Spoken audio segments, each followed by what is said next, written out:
Alors moi j'utilise que de la tisane pour faire de la fumée. Et c'est plus agréable quand ça sent bon. C'est de la lavande.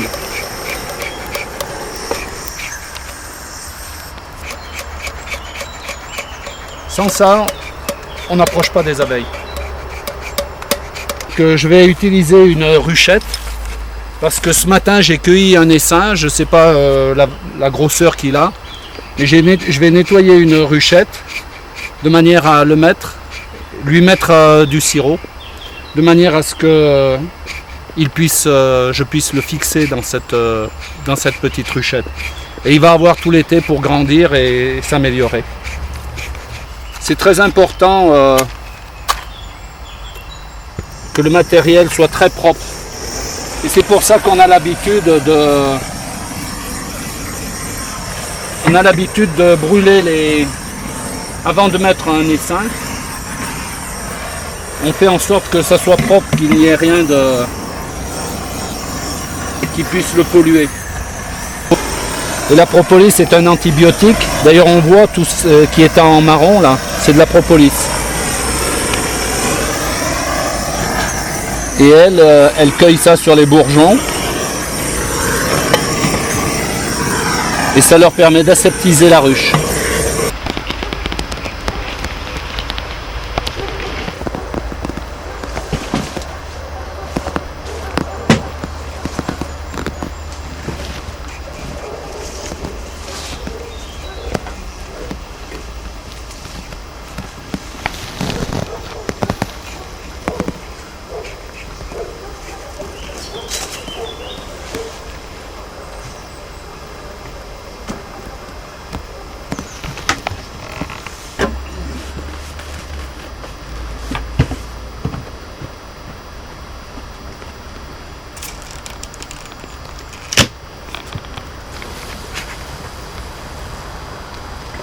C'est la même, il n'y a pas grand chose.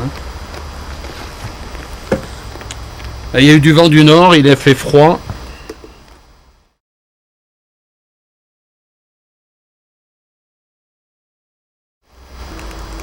Elles ont commencé à mettre du miel. Mais il n'y a rien, et puis en plus elles montent même pas.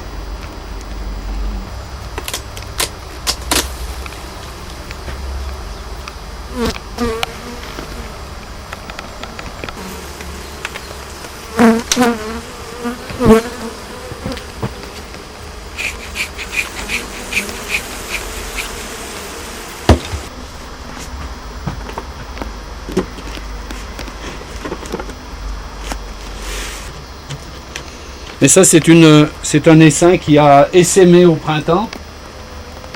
Donc à partir du moment où on essaime, comme ça, où elles essaiment, on perd environ la moitié du cheptel. Enfin, c'est pas qu'on le perd, mais ça crée un nouveau. Donc dessus il y a un nourrisseur où on lui met du 50-50, c'est-à-dire moitié d'eau, moitié sucre, avec un peu de cidre de. Oh là elles ont progressé.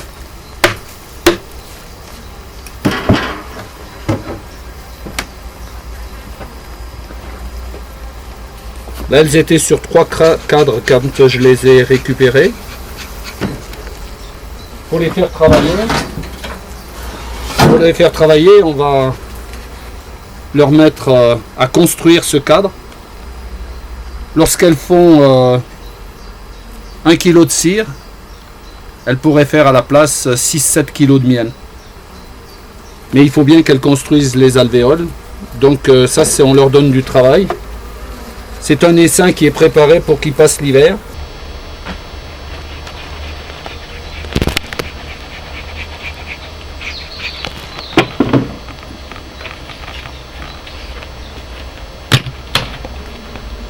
Ainsi elles ont construit.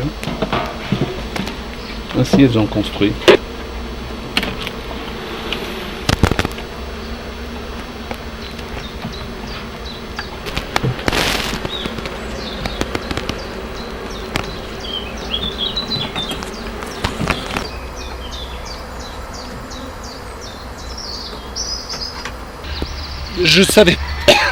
Je savais pas ce qu'il y avait dedans.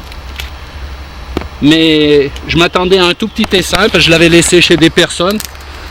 Et là c'est un essaim qui est vraiment beau, et puis la reine elle pond. Il y avait plein de couvains, donc là il vaut mieux la laisser tranquille. On va aller dans l'autre partie du rucher.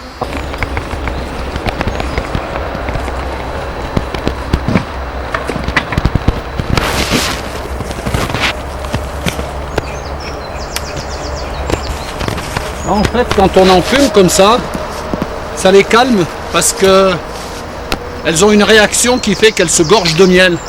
Et une abeille qui mange du miel, elle est toute douce.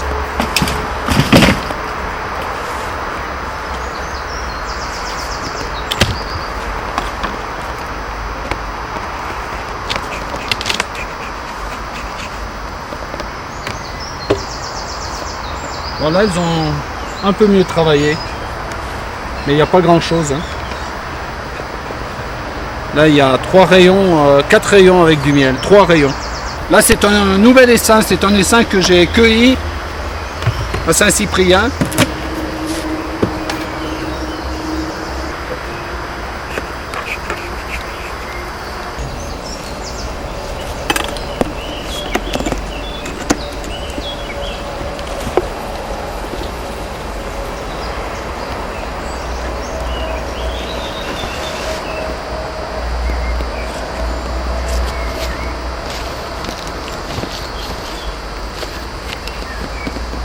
C'est en fait qu'ils soient le plus nombreux possible avant l'hiver, de manière à ce qu'elles puissent passer l'hiver en nombre.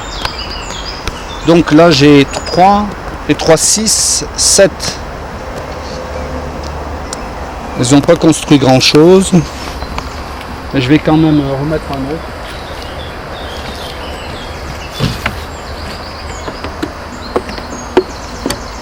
Et de chaque côté il y a 2 partitions, c'est-à-dire ces 2 planches pour délimiter. Donc là, si au début de l'hiver, si elles arrivent à être sur 8, c'est déjà bien. Là, elles risquent de pouvoir passer l'hiver tranquille. Donc c'est du sucre.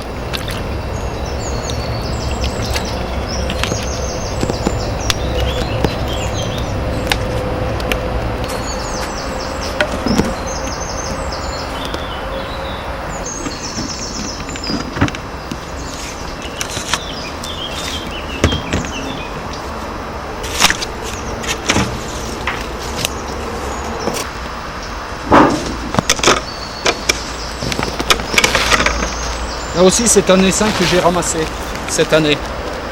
C'est un essaim de l'année.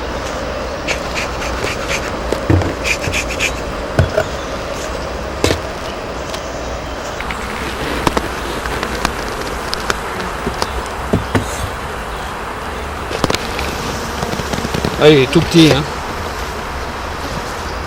Tout petit essaim. Je vais regarder s'il y a de la ponte, parce que j'ai l'impression que... Ah, il y a de la ponte.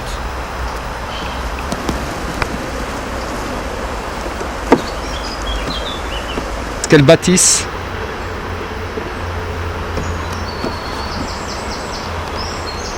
J'ai presque envie d'en mettre 2 parce que... Voilà. Donc là, elles seront sur 1, 2, 3, 4, 5, 6, 7 cadres. Ce qui serait pas mal.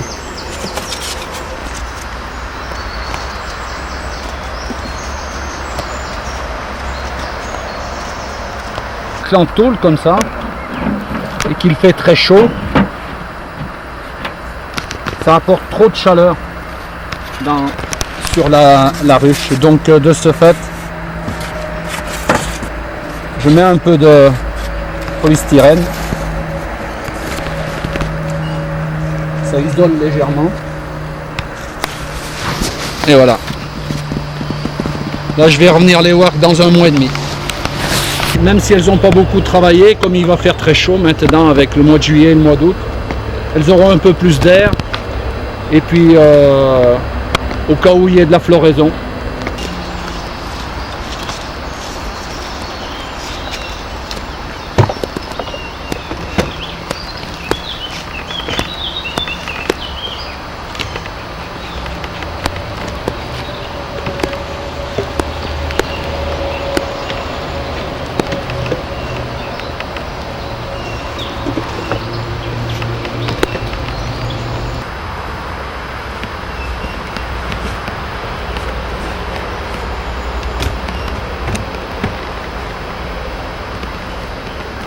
fait, la ruchette que nous avons préparée tout à l'heure, elle va servir à rien parce que j'avais laissé une ruchette de 6 cadres chez des gens, chez des particuliers, mais ils m'avaient dit non, il n'y a pas d'abeilles, ou très peu, il y a quelques abeilles qui viennent.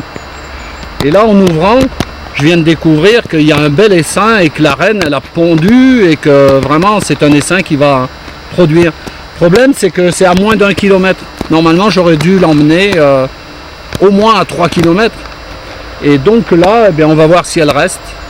Mais ça dépend. Si la reine elle s'y trouve bien, j'aurais voulu mettre un nourrisseur pour leur mettre un peu de sirop.